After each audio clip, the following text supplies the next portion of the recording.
Put your hands together, give a big warm welcome for the guy that they call David Roach. David!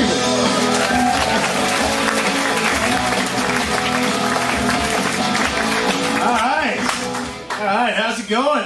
Yeah, we're off to a big start so far. I just got home, or back to town rather. I was home visiting my family. I had a nice little visit. I was there just long enough that we didn't all get on each other's nerves. And I discovered a complex mathematical equation that determines the amount of time that a family can spend together before the drama breaks out. It's very complex. It involves the number of people times the importance of the occasion divided by the weather and factored over the square root of the distance everybody traveled to be there. It's called the Hindenburg factor. When your H factor is low, everything is sailing along fine, but if the H factor gets too high, the slightest little spark and it's all going up in flames.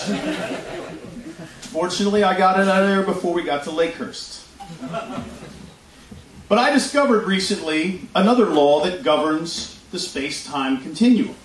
And I named it the Roethlisberger principle, after Steelers quarterback Ben Roethlisberger, who keeps finding himself in the news because he makes bad decisions involving skanky women and booze. The other day, I heard some guy from the National Institute of Health actually claim that Ben Roethlisberger's bad behavior can be blamed on his series of head injuries. I'm not buying that one fucking bit. Where I come from, it used to be that acting like an asshole was what got you a head injury, not the other way around. But the Roethlisberger principle involves the intersection of the lateness of the evening and the amount of booze consumed when you make the decision whether you should go home or stay out. The higher the Roth factor, the greater the chances that if you stay out, something very interesting or very bad is going to happen. Now, I came upon this theory a little while ago. I was out with a group of mostly girl friends. We were celebrating a birthday. And we're approaching the witching hour. We're having a pretty good time. We're cutting it up. We're laughing.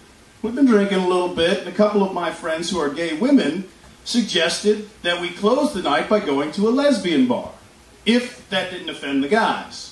And I'm thinking, offend? This is a place full of women who dig other women and they serve beer? Sign me the fuck up! I probably should mention that at this point in the evening I had already been on stage singing with the band, and I don't really know what song it was. So that Roth meter was starting to creep up. We roll over to this place, and as soon as we pulled into the parking lot, I knew that we had crossed the Roethlisberger threshold. There was a line of very, very serious hogs in the parking lot. And they had some pretty cool motorcycles, too. Oh, come on, people. These broads could have played offensive line for the Jacksonville Jaguars. They were fucking huge. But anyway, we walk in the place, the 5 girls in the front, 3 guys behind. I'm the first of the guys. And the moment I step in the door, the band finished their set. Total silence. 150 pairs of eyes. Boom! Lock on the door. And me and the other 2 guys are all Archie Bunker style, jammed up in the door looking like deer in the headlights. And it was all I could do not to blurt out, "Hey, Otis, my band!"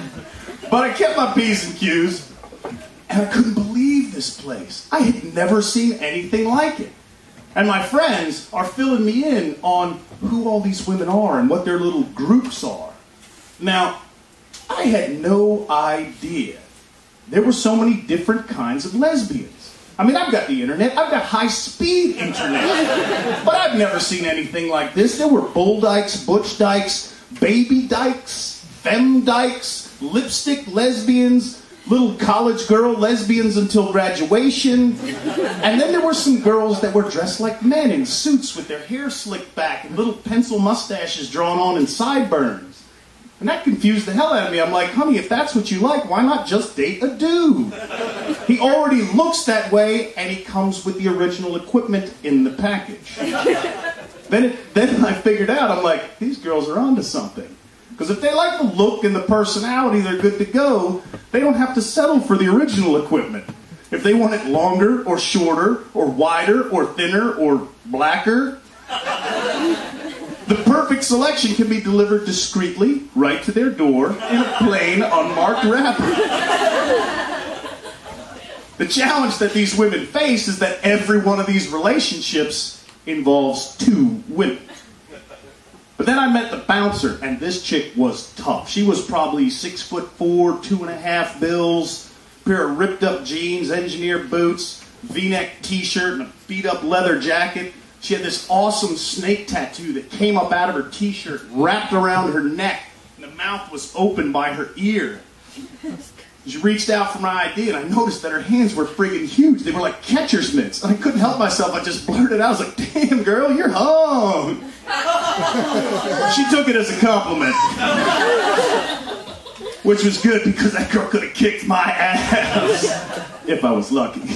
But what really freaked me out was when she talked. She said, "Hi, I'm Diana." And I thought, holy shit, I'm talking to the lesbian Mike Tyson. But I grabbed myself a beer and I'm looking around, and I noticed, I'm like, there are some really, really good-looking women in this bar. Now I know that, unfortunately, I've got no chance of passing the physical. But based on my track record, my odds in here aren't a whole lot different than they were in the bar we just left. And at the time, I was a little heavier, and I had some hair that I wore kind of gelled up. I figured if I slumped my shoulders and deepened my voice a little bit, maybe some of those little college girls would just think I was a little butch. But we're out dancing, we're having a good time on the dance floor, just cutting up, and I saw something that if I live to be 125 years old, I will never be able to unsee. This woman comes cruising up behind my friends. She's got the spiky she-mullet, flannel shirt open with a grimy, nasty wife beater on underneath it, and a pair of dirty carpenter jeans. She's about 4 foot 8 inches wide, maybe 5 foot tall, and she pulls her shirt up with her belly hanging out and grinds up behind my friends. "Hey girl, I like the way you move. I'm right behind you." Thanks for clarifying that, honey. Because I'm not sure that your nasty, sweaty, fish belly white beer gut slamming them in the ass was enough of a clue. And I don't care if you're gay or straight or still haven't figured it out. That ain't sexy in any language.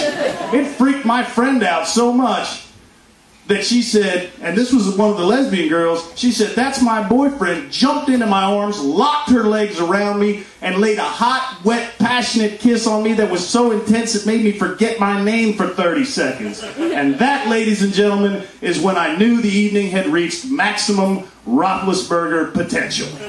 Thank you very much. I'm David Roach.